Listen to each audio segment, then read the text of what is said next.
Someone strong in the Force is here. Here, on the Valiant.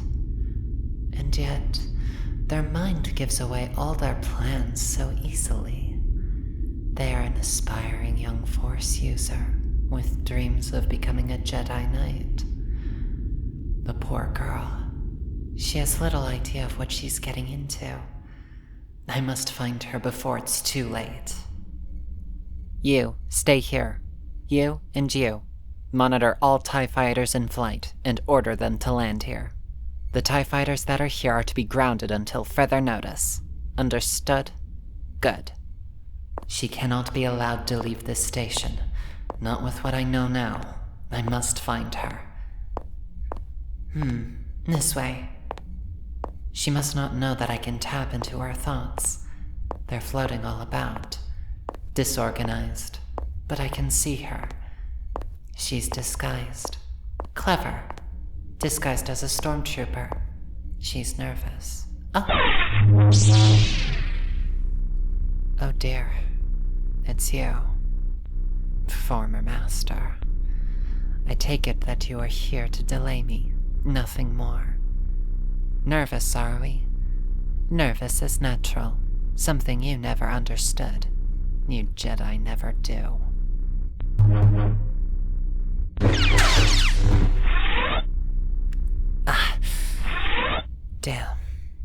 Damn. I'm so sorry. Yes, Unit 7, over here. Take care of this. Their saber? Give it to me. Wait. You. Remove your helmet. Yes. Remove your helmet. Busted. Stay where you are. I assure you, your regiment won't miss. So, this is the apprentice my old master found.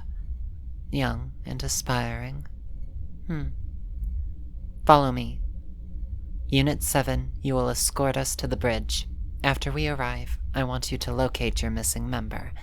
Make sure they are all right, and fetch replacement stormtrooper gear. Save your strength for later, my dear.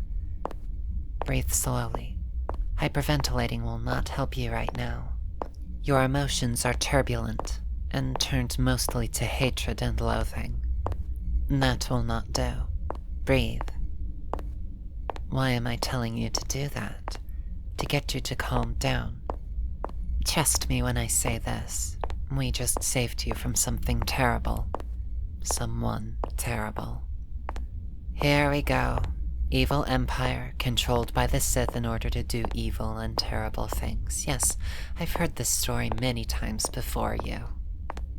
Now, let me ask you, what evil have we done? Blew up your home planet? We did no such thing.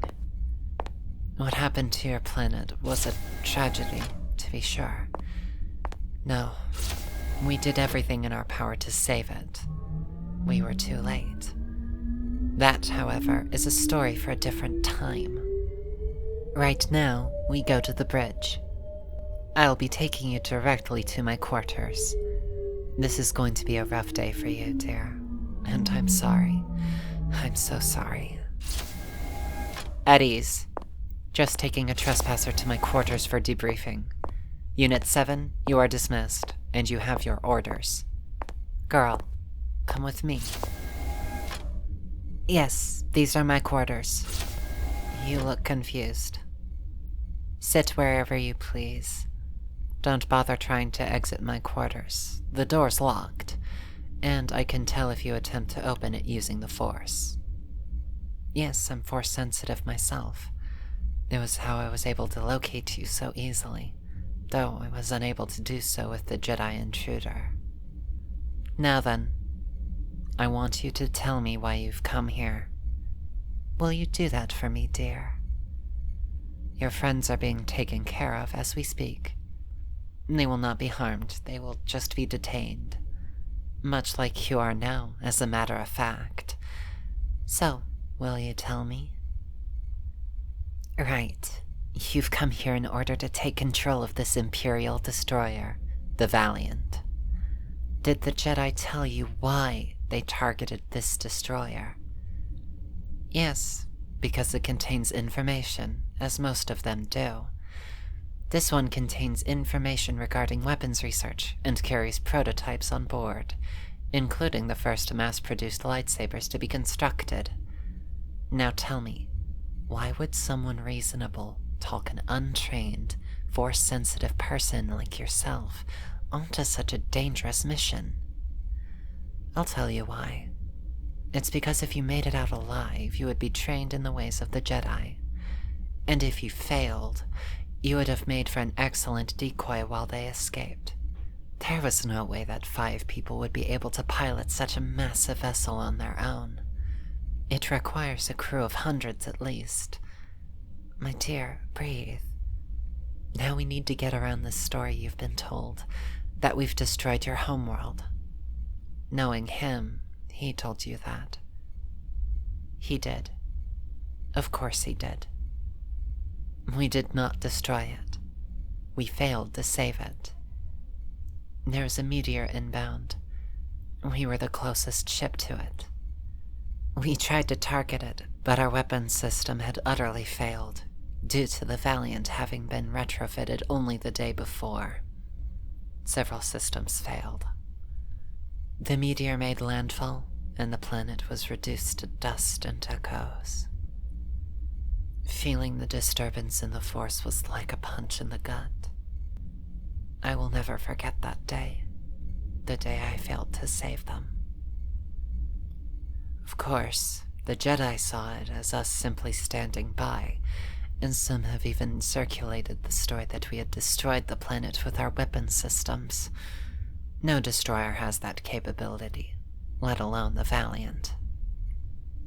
And there it is, the Sith. I am what you call a Sith Lord. It's an honorary title, nothing more, with no special name attached. It's mainly due to the fact that I have a red lightsaber. Do you know why I have a red saber? Do you think it's because I harbor strong hatred? No. I have it because I hold powerful passion and determination, to protect the ones I love. We don't dislike love, nor is it a path to the dark side of the Force. This is what happens when you force emotions into a dichotomy of good or evil. You inevitably get caricatures of each. The Jedi Order, for as long as I can remember, teaches that fear leads to anger, which leads to hate, which ultimately leads to suffering. But surely you can see the problems with that, can't you? I know that you are not wholly prepared to hear this, but the Jedi aren't as good as you have been led to believe. They kidnap children and indoctrinate them to separate themselves from their emotions. It's to prevent them from giving in to emotions like fear. It's strange how they deal in absolutes. Give in to an emotion, and you are lost. It's why the Empire considers the Jedi Order to be among the most dangerous of terrorist organizations. Had you succeeded on this mission and got away, he would have led you down that path, just as he tried to lead me down it. He told me that if I feared losing the ones I love, then that fear would conquer me and twist me to the dark side. I learned to fear the emotion of fear itself. When I underwent the final days of training as a Jedi, I was instructed to construct my own lightsaber. It was to prove myself worthy of my teaching. I got lost. I thought about things for a while. A couple of days, as a matter of fact. I talked with someone, a therapist. I learned that this fear of my own emotions wasn't healthy. So I left. I left and never came back. I constructed my saber. I'll admit, after I constructed my saber, I initially thought that my Master was right about me. But I shook off that thought, because it just didn't make any sense. I got to work instead. I hired on as a cadet, eventually rising through the ranks until I ended up here, in charge of the Valiant. Now, look. Despite the fact you were misled, you still broke laws. Serious laws. You stole a TIE fighter, boarded an Imperial vessel with intent to steal confidential documents and weapons, and you assaulted an Imperial stormtrooper, impersonating them so you could do the aforementioned. These are serious offenses. Normally, you would be sentenced to roughly 3 months in prison, and only so short because you were coerced. However, I'm going to offer you a deal. If you stay here, on the Valiant, and in my custody for 3 months, then I can have these offenses forgotten. After that, you would be dropped off on any of the core worlds you choose, to make of your life what you will. What do you say? Wonderful. We will have some things to discuss over the next 3 months. Don't forget, my dear, you are to be on your best behavior, nothing less. Got it? Thank you, Starlight. I shall have your quarters ready in 3 hours. After that, you are to follow me to those quarters. You will be given a chore schedule, and you will have 3 meals a day. Understood? Good. Welcome to the Valiant, my dear.